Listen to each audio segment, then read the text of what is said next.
আসসালামু আলাইকুম। আজকে দেখাবো আপনাদের কীভাবে চালটা দিয়ে আচার বানাতে হয়। প্রথমে দুইটা চালটা সুন্দর করে ধুয়ে কুচি করে কাটিয়ে নিতে হবে। তারপরে লবণ হলুদ দিয়ে ঢেকে দিয়ে অনেকক্ষণ সিদ্ধ করে যখন সিদ্ধ হয়ে যাবে তখন পাটায় ছেঁচে তৈরি করার জন্য একটা ফ্রাই প্যানে কিছুটা সরিষার তেল দেব। তারপরে আদা রসুন বাটা দেব, আদা দেব, জিরার গুঁড়া দেব, শুকনো মরিচের গুঁড়া দেব, তারপরে পাঁচফোড়ন দেব 2 চা চামচ। তারপরে মশলা সুন্দর করে কষাইয়ে নিতে হবে। কষানোর এক পর্যায়ে কষানো হয়ে গেলে চালটাগুলো যেগুলো বাটা ছিল ওগুলো ভিতরে দিয়ে নাড়াচাড়া দিতে হবে। নাড়াচাড়া দেওয়ার পরে আমি 4 কাপ চিনি দিছি। আপনারা আপনাদের স্বাদ মতন দিতে পারেন, কম বেশি আপনাদের ইচ্ছা মতন, যে ভালো লাগে যেটা সেটা দেবেন।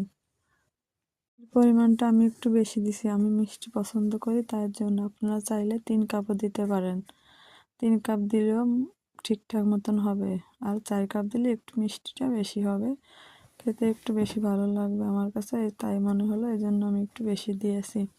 তারপরে নাড়াচাড়া করতে হবে, লবণ দিতে হবে অল্প কিছু। তারপরে নাড়াচাড়া করতে হবে অনেকক্ষণ ধরে, যতক্ষণ না পানি শুকায় ততক্ষণ অনবরত নাড়তে হবে, নয়তো নিচ দিয়ে লেগে যাবে। নাড়াচাড়া করতে হবে সুন্দরভাবে। নাড়াচাড়া করতে করতে যখন এক পর্যায়ে একটু কালারটা চেঞ্জ হবে আর শুকনো হয়ে যাবে, তখন তৈরি হয়ে যাবে সুস্বাদু চালতার আচার।